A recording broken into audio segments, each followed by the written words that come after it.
Friends, welcome back to my channel. जैसे कि आपको पता है कि एजुकेशनल वाइब्स के मेरे इस पेज पर हम लोग लिटरेरी टर्म्स को डिस्कस करते हैं और उनके बारे में समझते हैं।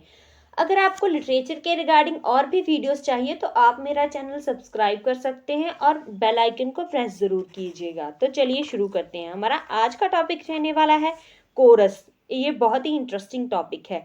बेसिकली कोरस क्या है? कोरस एक ग्रीक टर्म है। ये कुछ लोग होते हैं जो इकट्ठा होकर मास्क पहन लेते हैं और अपनी जो डांस के थ्रू ये कुछ आइडियाज प्रेजेंट करते हैं। बेसिकली ये लोग जो डांस लाइक परफॉर्मेंसेस होती हैं वो रिलीजियस फेस्टिवल्स में करते हैं, यानी कि कुछ धार्मिक जो फेस्टिवल्स होते हैं उनके दौरान ये मास्क पहनकर कुछ डांस परफॉर्मेंसेस करते हैं, उनको कोरस बोला जाता है। ये बेसिकली 24 जो लोग होते हैं उनका ग्रुप होता है।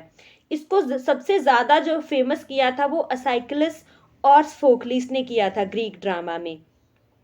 इनके जो थीम्स होते हैं वो बहुत ही रिलीजियस होते हैं और ही मॉरल होते हैं और कुछ सोशल एटीट्यूड्स होते हैं, यानी कि कुछ अच्छाई बुराई की बातें। इसमें जो कैरेक्टर्स होते हैं वो अपना आंखों देखा हाल बताते हैं, उनके थ्रू वो अपने आइडियाज़ को सामने रख पाते हैं और लोगों को अच्छे बुरे की पहचान करवाते हैं। जो हमारे रोमन प्ले राइट थे सेनेका, उन्होंने ये टर्म बेसिकली कोरस जो है वो ग्रीक से ली है। बाद में मिड 16th सेंचुरी में ये हमारे इंग्लिश लिटरेचर में आ गई। जैसे कि नॉर्टन और सेक्वाइल ने अपने बहुत फेमस प्ले में कोरस कैरेक्टर्स को दिखाया है जो कि गॉर्बटिक था, और जॉन मिल्टन में अपने सैमसन एगोनाइस्टस में जो कि 1671 में उन्होंने लिखा था, उन्होंने कोरस कैरेक्टर्स का यूज़ किया था। और पीबी शैली ने अपने प्रोमीथियस अनबाउंड जो कि 1820 में यानी कि 19th सेंचुरी का वर्क है, उसमें भी काफ़ी कोरस कैरेक्टर्स को यूज़ करके दिखाया है। और थॉमस हाइडी का द डायनास्ट जो कि एक रीसेंट वर्क है, और टी.एस. एलियट का the murder in the cathedral जो कि 1935 में लिखा गया था। ये कुछ रीसेंट प्लेस हैं जिनको आपको पेपर पर्सपेक्टिव के लिए याद रखना ज़रूरी है।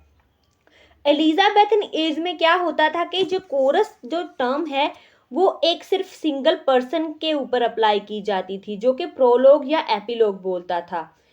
एक ऑथर जो होता था उसको व्हीकल बना लेता था, यानी कि उसके थ्रू जो अपना सब्जेक्ट होता था, टाइम होता था, सेटिंग होती थी, उसके थ्रू वो उसको प्रेजेंट करता था। जैसे कि एक बहुत ही इसकी एग्जाम्पल है, क्लासी एग्जाम्पल है हमारे पास, जो कि क्रिस्टोफर मार्लोव का प्ले है डॉक्टर फॉस्टस, और शेक्सपियर का जो हेनरी फिफ्थ है, और शेक्सपियर का विंडो, और भी बहुत सारी इसकी आपको लिटरेचर में एग्जाम्पल्स देखने को मिल जाएंगी। जैसे कि जो फूल का कैरेक्टर है किंग लियर में, इनोबरस का कैरेक्टर है एंटोनी और क्लियोपात्रा में, और थेटाइड्स का कैरेक्टर है ट्रोलिस एंड क्रिसिडा में, और भी बहुत सारी एग्जाम्पल्स हैं। इनको बेसिकली हम लोग कोरल कैरेक्टर बोलते हैं। ये टर्म आपको याद रखनी है। तो ये था हमारा आज का टॉपिक। होप आपके लिए यूज़फुल रहा होगा। वीडियो को लाइक करना मत भूलिएगा। Thank you.